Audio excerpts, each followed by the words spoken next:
How's it going, you guys? Damocles here, and today I'm going to be doing a quick breakdown of Shota Aizawa, aka Eraserhead, in The Strongest Hero. I apologize for my voice. I lost my voice yesterday while summoning for All Might. You can go and check out that video on my channel, but I'm going to be trying to do this for most characters that are released, and seeing as I just finished up all the requirements for Aizawa, I figured I would go into them and just try and explain his general playstyle to you guys. So let's just hop into it. As always, guys, I am making these videos to try and be helpful towards you. I just want to explain these abilities as best as I can so you can make an informed decision about a character, whether or not it's buying him, or skipping him, or just playing against him so you can understand how these skills work. If there's anything I could improve on, please let me know. If there's any tips or suggestions you have for other players, please leave them in the comments. And it would really mean a lot to me if you could subscribe. If you do like this kind of content, I want to make more of these character guides. And I just want to, keep growing this channel, and I love making content for this game. So without further ado, subscription would really help me out, and let's just break down these actual abilities. So Aizawa starts off the fights in his first stance, which is his sneak stance. His sneak stance will have him turning invisible for 1 second every 3 seconds. As you can see on the screen, every 3 seconds, he's turning invisible. Very annoying to deal with in PvP, but as soon as you attack, he transitions into his counter stance. And you can see that happen with the sword that comes across the screen. Okay, so in this stance, he just turns invisible, and he's got these other abilities, and you can see already his W and E are switching between ranged and close ranged versions as I'm moving in and out. So in this form and in his counter form, his basic attack chain is a three hit chain. So I'm gonna attack now, and you'll see the bar change on the bottom, and you'll see I stop becoming invisible. So this is his attack chain. Again, it is a teleport. His first attack chain is a teleport, which is really, really powerful when you're starting off a PvP match.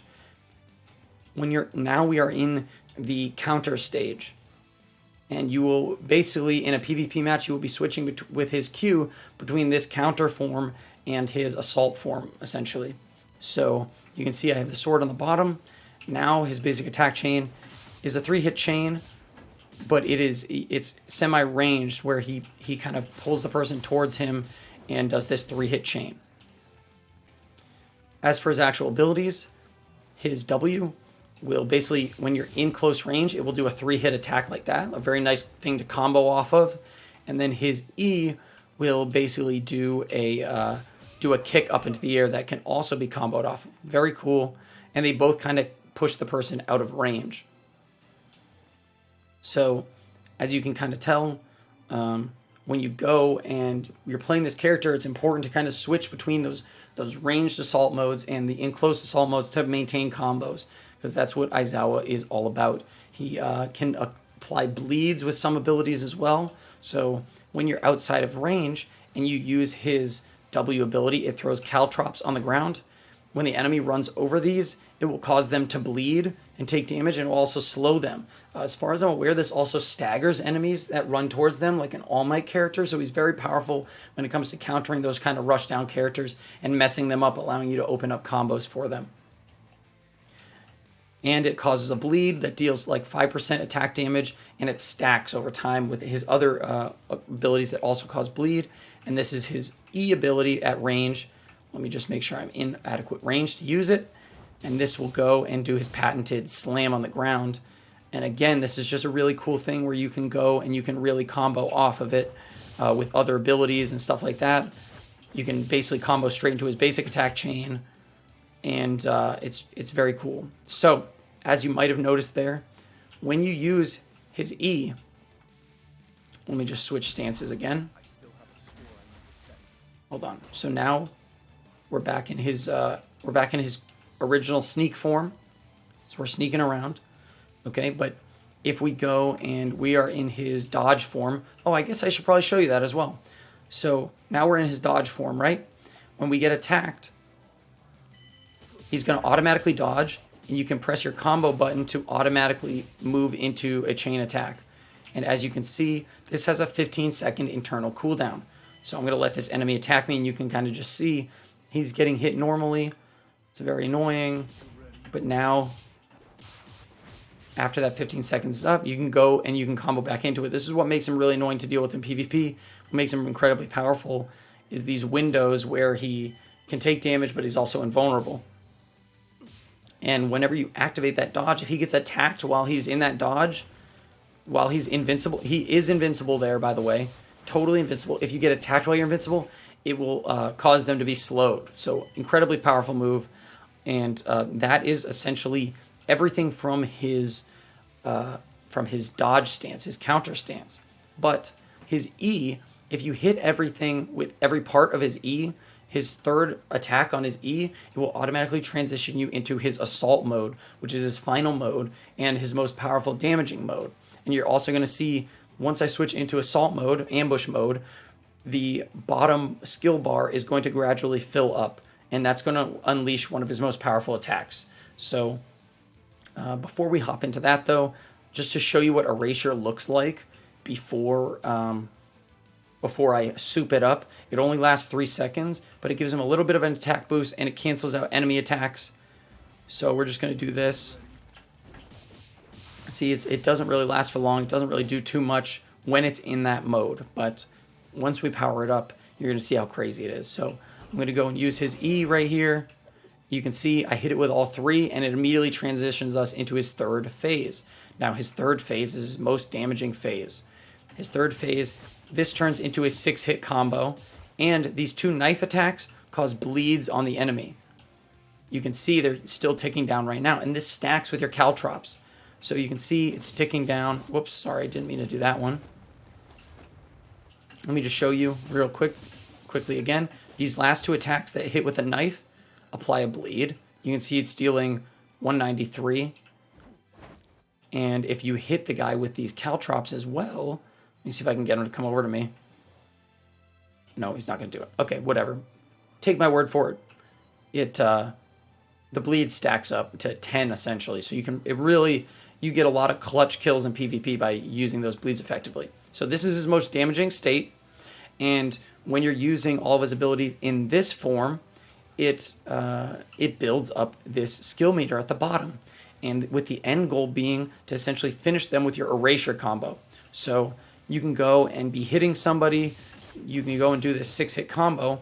I'm going to go and hit Erasure now, and it's going to put me up into this stance where you're floating above, almost like you're calling down an airstrike in Call of Duty, and this is going to deal 1,330% damage. It's quite insane. So just to put that into perspective, his R ability, his ultimate ability, does 900%. So this does more than his ultimate ability. So I'm going to press this. He goes into this special stance. You go and you move over to the person. You land on them. It hits them a bajillion times, and it roots them, and you can go and wail on them while they're in that form. It's pretty insane. And that's kind of how you want to play Aizawa, is switching between those counter stances when you need to defend, and then going and building up this skill meter when you're trying to go for the kill. And you can just keep comboing with these abilities.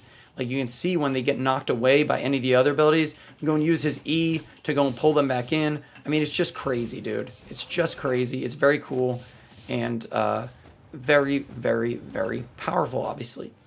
His ultimate ability is just this. Your run-of-the-mill ultimate. But very cool regardless. And fun thing that you can actually do in PvP, which is absolutely obnoxious, is like, say you're trying to go and attack somebody, right? You can go and like do his whole combo or whatever and land your Erasure ability. And then because they can't move, you basically get a free ultimate off of it as well. So you can go straight from that, straight into the ultimate, and do effectively 2,000% attack damage in the span of like 5 seconds. It's absolutely ridiculous. And his Erasure lasts for 30 seconds when you use it in this way. 30 seconds of denying attacks and increasing his damage done. This is why Aizawa is just such an incredible character. both has a very high skill ceiling as well as a very low skill floor in regards to how much damage he can deal in a PvP scenario, but he's also very cool to use in PvE as well. So very powerful character overall. You can see he has a ton of tools in his toolkit to basically deal with any situation, and just a very powerful and cool character. Just a couple side notes in addition to what I already spoke about, but when you're using this assault mode stance, and you go and you miss your erasure, I'm just charging it up right now. If you miss this, okay, it still does damage and it still hurts. So I'm gonna miss this. And you can see it still pulls people in and knocks them up in the air. And you can still combo off of it. So like honestly, just incredibly powerful combos, just all around. Eraserhead is just nasty. And again, when you go and you do his combos, it ends with him being outside of that range for you to immediately combo and counter up again. So just very powerful. I know I keep saying that, but I just have to reiterate. This is what his guard break skill looks like. I believe he did that in the USJ fight as well. But the only final thing I will say is when he's switching between these stances, he also gains some bonuses as well. So right now we're in invisibility stance. When we switch off of invisibility stance, he is going to become invisible, and his movement speed is going to be increased for, I believe, 5 seconds. So you can see I get the movement speed increase, and I'm invisible, and I'm in my counter stance. And then I switch, and goodness, I can't even remember what the counter stance does. I don't think it actually does anything. I'm going to kick myself for it later once I check it out. I'll probably add it in as a text thing. But when you switch into his assault stance, though, when you switch off of it, he gets a 90% attack damage increase and a 15% crit damage increase, which is quite insane. So you can see attack 90%, crit rate 15%. So very, very strong character in the right hands, very strong character overall. And I really hope you guys enjoyed seeing his skills. And I hope this breakdown didn't go on too long. I hope you found it to be very useful and informational. And I hope it helps you to counter him somewhat and just understand what he does in a PvP scenario. As always, you guys, if you found this video to be useful and you want to see more content like it, please consider subscribing to my channel. It would really help me out, and I'd really appreciate it. I love all the support I've been getting. I know this is a bit of a departure from my usual content, but I really love My Hero Academia, and I'm loving this game. I'm putting in a lot of time, and I just want to make content that's going to be helpful for you guys. So if you have any suggestions at all from me in regards to the formatting of these breakdowns, please drop them in the comments. I accept all criticism, and I just want to make better content for you guys that's going to help you out in The Strongest Hero. So I will leave you with the talents, just briefly scrolling over them so you have a full comprehensive view of him. But that's going to be it from me. Thank you guys so much. I hope you liked this video, and I hope it was helpful to you. Damocles out.